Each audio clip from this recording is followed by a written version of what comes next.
大家好，我是做梦也没有想到把萝卜切成丝，在里面加入2个鸡蛋，出锅之后居然这么好吃，就连我家挑食的孩子都抢着吃。做法超级简单，一起来看看我是怎么做的吧。首先，我们准备1根新鲜的绿萝卜，洗净后切去头和尾，然后用擦丝器给它擦成细丝。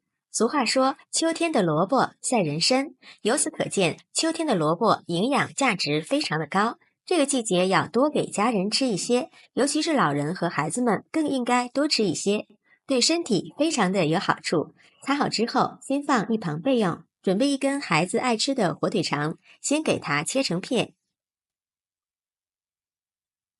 再改刀切成细丝。切好之后放入碗中备用。再准备1把小葱，切成葱花。切好之后也放入碗中，然后再把擦好的萝卜丝也放进来，往里面打入2颗正宗的土鸡蛋，加入1勺食盐调味，1勺五香粉，1把无盐虾皮，用筷子搅拌均匀。加入虾皮既可以提鲜又可以补钙，老人和孩子吃了对身体非常好。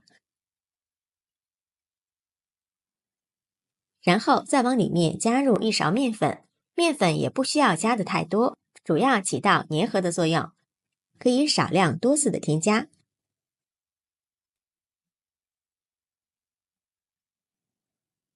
用筷子搅拌成像这种粘稠的菜糊就可以了。电饼铛预热，刷上1层食用油，用1个勺子舀1勺菜糊，给它摊成小饼的形状。朋友们，视频看到这儿，如果觉得我的视频对您有帮助，请用您发财的小手给我点个赞吧。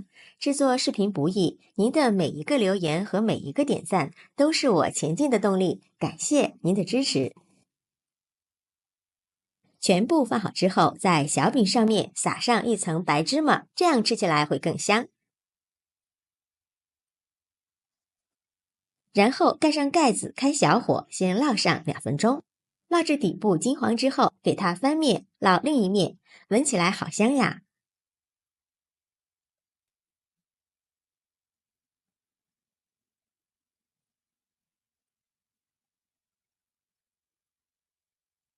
盖上盖子，再烙上2分钟，再给它翻个面。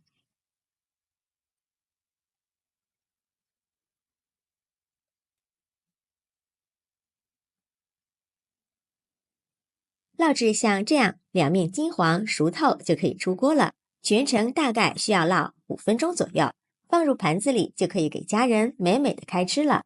这样一道非常好吃的萝卜鸡蛋小饼就做好了，大家看一下，因为加入了鸡蛋，2面金黄酥脆，萝卜翠绿诱人，特别的漂亮，看着就非常的有食欲，里面非常的暄软，尝一下。口感外酥里嫩，味道鲜美，吃上1口根本停不下来，太好吃了。以后你家里的早餐不知道吃什么，可以试试这道萝卜鸡蛋小饼，食材家常，营养丰富，做法简单又快速，用来搭配豆浆小米粥，味道都非常的不错，吃起来口感软嫩鲜香，营养又美味。喜欢的朋友就抓紧收藏起来试试吧。喜欢我的视频，记得点赞、关注、留言、转发哦，感谢您的支持。点我头像可以看到更多美食视频，我们下期视频再见。